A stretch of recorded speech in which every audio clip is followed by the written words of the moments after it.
रायगड जिल्ह्यातल्या पेन तालुक्यातील खारेपाट विभागातील एकूण 18 गावे आणि 29 वाड्या अजूनही पाणी टंचाईच्या भीषण समस्येला सामोरे जात आहेत।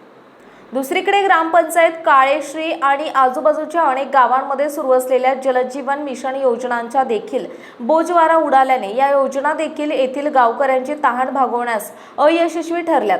ऐन उन्हाळ्यात आता गावकऱ्यांना प्रत्येक घराशेजारी पाण्याचे पिंप भरून ठेवण्याची वेळ आली आहे।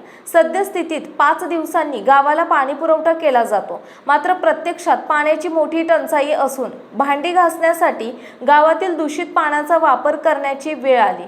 त्यामुळे गावकऱ्यांनी या परिस्थितीमुळे संताप व्यक्त केलाय। पेन तालुक्यातला खारेपाट गाव आहे, विभाग आहे वाशी खारेपाट। याच्यात 18 गाव आणि 29 वाड्या आहेत आणि हाकेच्या अंतरावर शापाडा आणि हेटवणा धरण आहे, जो आमच्यासाठी तयार केलेला आहे। या खारेपाट विभाग पेन तालुक्यासाठी केलं आणि त्यातून पाणी हा 50-60 किलोमीटर मुंबईला जातो, सिडकोला पुरवला जातो। पण आमच्या खारेपाटाला 8 किलोमीटर अंतरावर असलेल्या गावांना पाणी पुरवठा होत नाही आणि जसजसे मे महिना जवळ येतो तशी पाणी टंचाई खूप भीषण होत जाते आणि 1 तासात 5 दिवसांनी पाणी येतो आणि तो पण रात्री 1 वाजता 2 वाजता असे प्रत्येक गावाला वाटलेले आहेत 1-1 तास।